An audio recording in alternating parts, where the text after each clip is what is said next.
Hello बच्चों।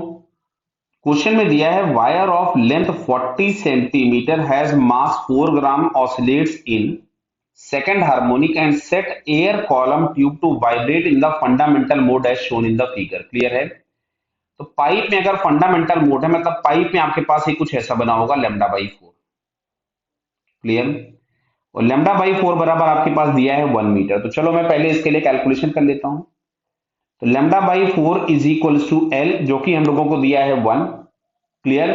तो lambda is equals to हम लोगों के पास हो गया 4 मीटर, और लैम्डा की जगह हम लोग लिख सकते थे वी बाई एफ।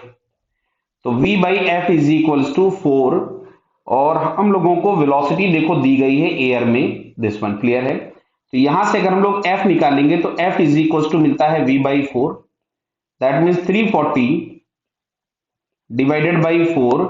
तो ये हम लोगों के पास आ रहा है 85 हर्ट्ज। इसको सॉल्व कर लीजिए तो ये आ गया 85 हर्ट्ज, मतलब फ्रीक्वेंसी हम लोगों के पास पाइप की 85 हर्ट्ज है। और इसमें लिखा हुआ है कि second harmonic air column tube vibration its fundamental mode. Clear है? बराबर। तो यानी हम लोगों के पास इन दोनों की फ्रीक्वेंसी क्या होगी? सेम। मतलब ये जो पाइप की फ्रीक्वेंसी है और जो ये वायर है इसकी फ्रीक्वेंसी जो है वो सेम है। तो वायर के लिए अगर हम लोग फ्रीक्वेंसी लिखते हैं तो ये सेकंड हार्मोनिक के लिए मिलेगा 1/L into root of T by mu. Clear? तो क्वेश्चन आपसे पूछा गया है कि टेंशन इन द वायर क्या होगा? टी, तो फ्रीक्वेंसी बटा हो गई 85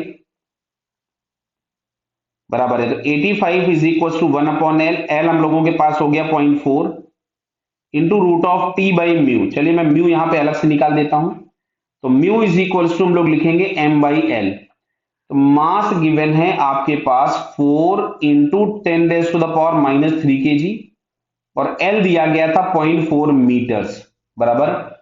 तो यहां से हम लोगों को समझ में आ रहा है ये बच जाएगा 10⁻² केजी पर मीटर, केजी पर मीटर, क्योंकि हम लोगों को मास पर यूनिट लेंथ फाइंड करना होता है। क्लियर? तो ये हम लोगों के पास आ गया 10⁻²।